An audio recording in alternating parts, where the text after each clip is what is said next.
guys, I'm Abby with Abby's Colorful Creations and Pretty Colorful, and today I'm going to be talking a little bit about emails. I am obsessed with emails. They are key. They are gold for your business. They have to be. That's your way of doing so many things and staying in contact. So let's get started. Let's see. One of the ways that I get emails is once I make the sale, I send the customer their receipt via email, and I keep that email forever. I enter it into something that I created in Excel. It's an Excel spreadsheet, and it's basically a contact list. Different columns: name, address, phone number, the day of the party, how much I charged them, any special notes, whether I gave them a discount, or things that I need to know for the following year if I'm lucky enough to book them again.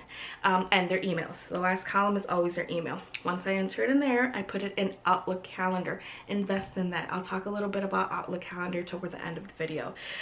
It's pretty much just a program where it's easier to just send out things and customize things and keep track of a lot of wonderful and amazing things. I'll talk about that toward the end. So yes, my contact list. That is basically a list where I keep everybody that I've done. One of the reasons why I think emails are very important for customers that you've done in the past is, okay, at first, when I first started this a couple of years ago, I always told myself, once the customer hires me once, chances are they're not going to want to have me back the next year, just because, you know, who wants a face painter 2 years in a row? At least that's what I thought. I was completely wrong. They will want you back. The kids will want you back. Obviously, if you make a good impression. A lot of my customers, I like to treat them more like friends, family, rather than, yeah, you're just a customer, bye, give me my money, and you go your way, I go my way. No, no, no. I try to keep in contact with them. I try to remember all the kids' names. I've made so many good friends, kitty friends. I just to name a few: Bella, Patty, Jacob. I wish I can remember all of them. But yes, always be very friendly to your customers, and they'll want you back the next year. So back to my emails. I stay in contact with them throughout the year. Every time I make a new design, or maybe not after every design, but maybe once every other week, I will send out something that's called a mass email, and I label the subject new designs of the week or new designs of the month, if I added a lot of them. I know I did that a lot for January. After every other week, because I was doing a design every day, after 2 weeks, I would send these out to these customers and say, look, you are not going to get the same designs from last year if you book me again this year. We have new and improved designs. For all of you guys that are participating in the March challenge, I highly recommend that you gather up as many emails that you currently have and just send out an email, a forward, and tell your customers, look, this is what I've been working on for the month of March, getting ready for the summer, for your parties. Try to sell it. Tell them that this is what you're doing for them. Obviously, right? We're doing it to self-improve, to get better at the brush, to paint better, but let the customers know that you are working at this. You are doing this for them. At the end of the day, yeah, we want to get better. We want to get, you know, as good as the Margies and the Camerons, but we also want to book more parties. So let the customers know, look, I am working on this. This isn't just a hobby. I'm trying to get better for you. And these are the designs that I'm adding to my board, my binder, whatever you guys do. Let your customers know that you are working hard for them. Let them know that they're not going to be getting the same designs that the kids got last year. There's new things this year. The whole Batman and Superman, that's pretty hot right now. I don't even dare to try that. That's way too hard for me. So yeah, but just let them know. Look at what I can do. And again, some of the designs that we've been doing this month, they're very detailed, they're very unique, they're very extravagant, and you might be saying, yeah, but I don't want to let the customer know that I am going to be painting that big Spider-Man, Superman design. It's Batman and Superman, right? I keep forgetting that. I'm not a boy, I don't know this stuff, but I should. Okay, so I know that you're probably saying, I'm not going to be doing this design on a party where I have to go 2 minutes per kid. I understand that, but it's a seller. I mean, think about it. You watch a McDonald's commercial, right? The hamburgers look delicious and they look fluffy and just full of lettuce and tomatoes, and then you buy it at the restaurant and it doesn't look the same. Okay, now don't false advertise. I'm not saying to false advertise, but show them what you are capable of doing. Show them what you are able to do. And I mean, try your best. I try to do that all the time. All it takes is one design to wow the customer.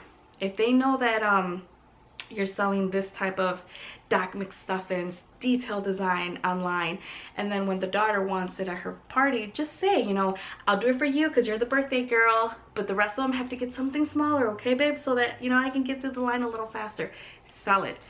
Just spend 5 minutes on one birthday person, and then the rest of them do quick butterflies. Another reason why I like to keep the emails is because the amazing thing about birthdays is that they're reoccurring. Okay, so if they had a birthday last year, they're gonna have it again this year. So follow up with your customer. Don't let them forget about you.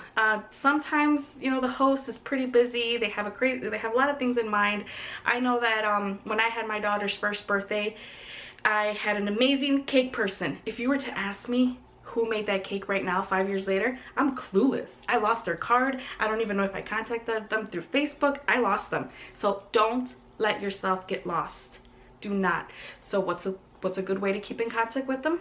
Through emails. So let's say we're in March right now. It's kind of a bad example because it's already toward the end of March, but let's say at the beginning of March, I already emailed all of my April customers coming up and tell them, if you want to do it sooner, depending on how busy and fast you get booked, at the beginning of March, send them an email to all of your March or all of your April customers and say, hey, I know that you're having a birthday coming up.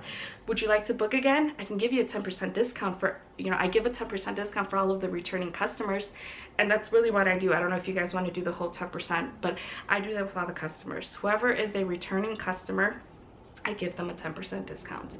So yeah, shoot them an email and say, hey, your birthday's coming up in April, or your kid's birthday is coming up in April. Would you like to book with us again? Not only am I going to give you a 10% discount for coming back, but we have a whole lot of new designs to offer for your party. So it's not the same.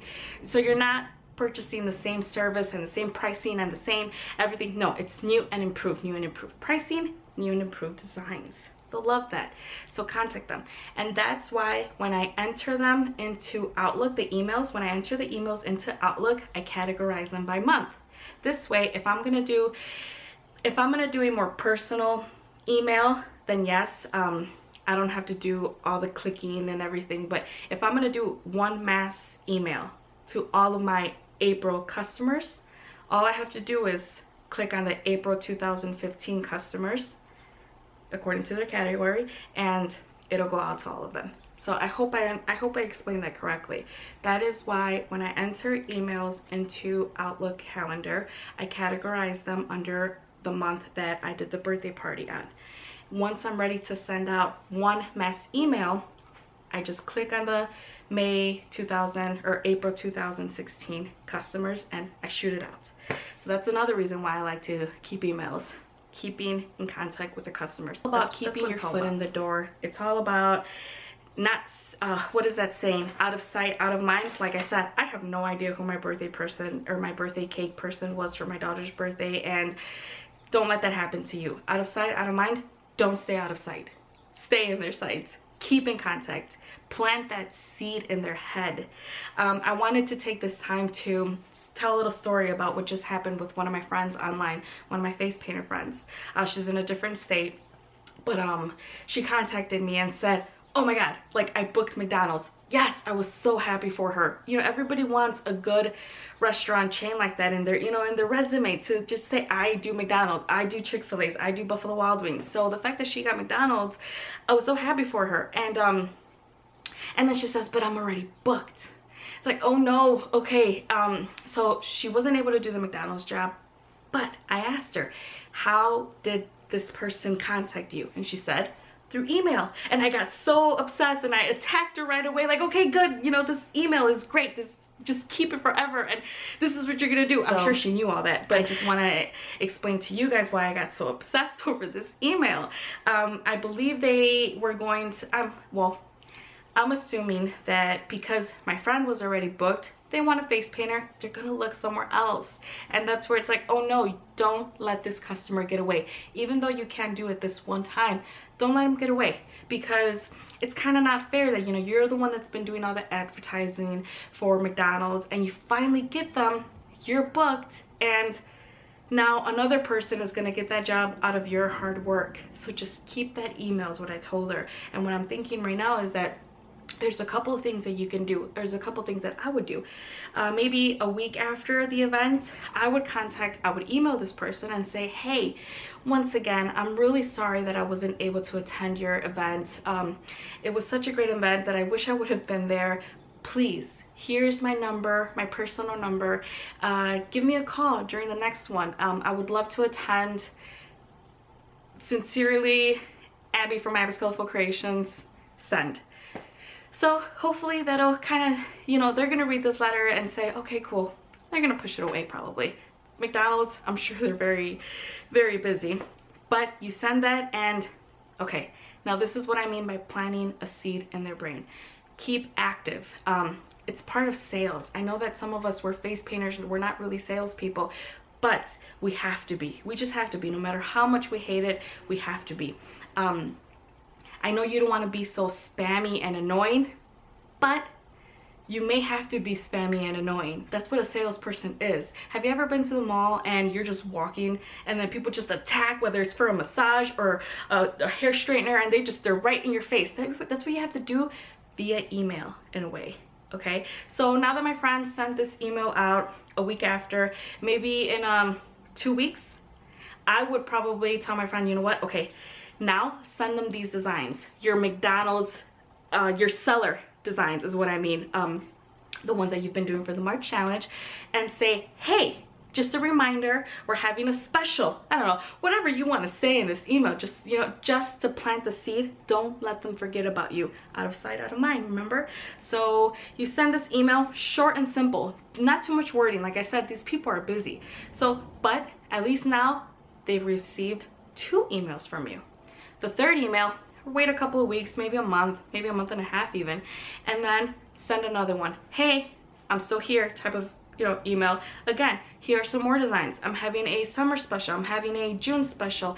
If you book today, you'll get this off. You'll get glitter tattoos for free. Anything you want. It doesn't matter what you offer them. It's another email, and you're continuing to plant the seed. So if I was McDonald's and I see such persistence, once I'm ready to book for another event, I'm gonna think, okay, should I hire the person that did make me happy? Because I'm sure that the person they're gonna hire to face paint is gonna do an excellent job. And okay, so should I hire this person that did great, or should I give this person that is so persistent and, you know, she didn't quit? As an owner, I'm gonna give her a try. At least I will. I mean, think about it. Me going into details a little bit further.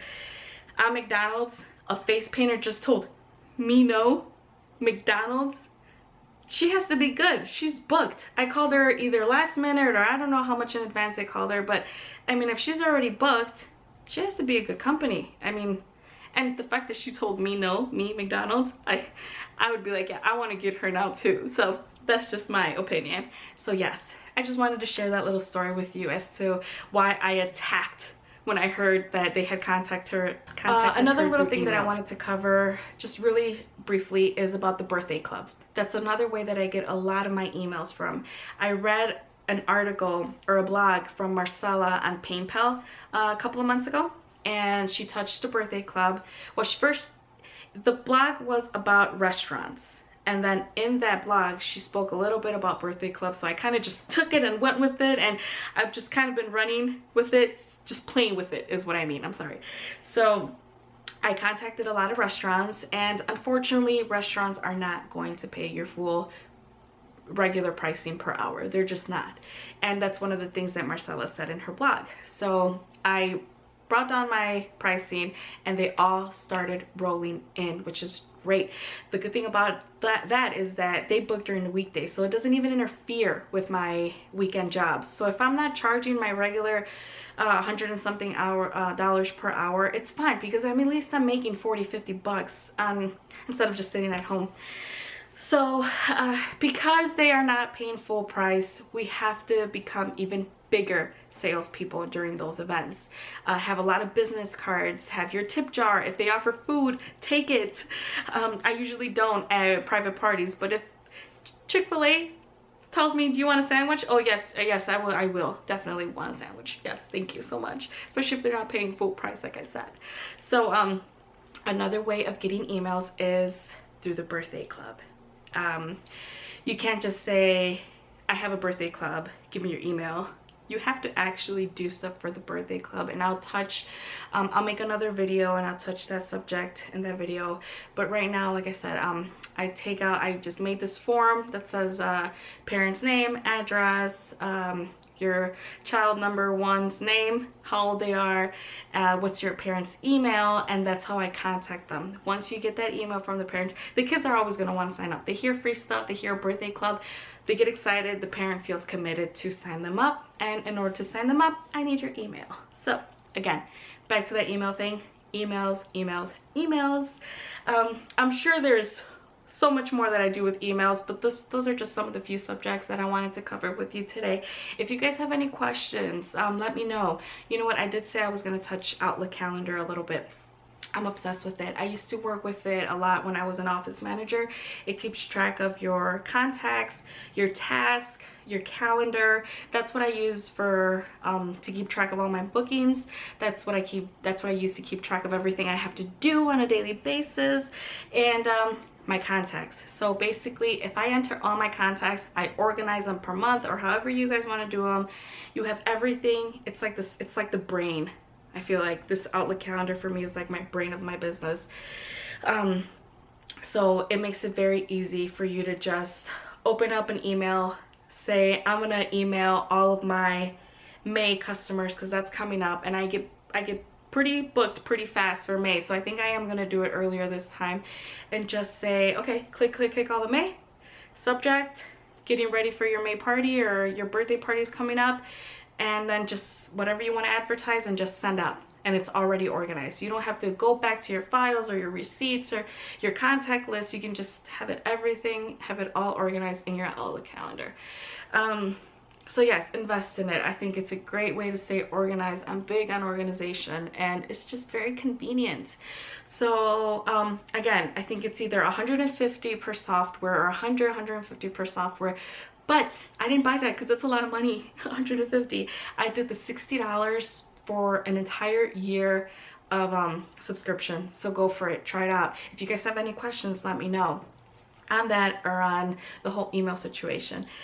So I think I covered it all. I'll try to come up with more points as to why emails are very important. It will increase your revenue, it will increase your bookings, and it'll just show that you're persistent, that you like to keep up with your customers. You're not just about making one sale, got your money, bye. No, you stay in contact with them. All right guys, thank you so much for watching. I truly hope that this does help you increase your revenue, increase your bookings. If you have any questions, contact me. I'll be happy to answer you to the best of my ability, and have a great Saturday. And I'm wearing purple, as you can tell. Thanks so much. Bye.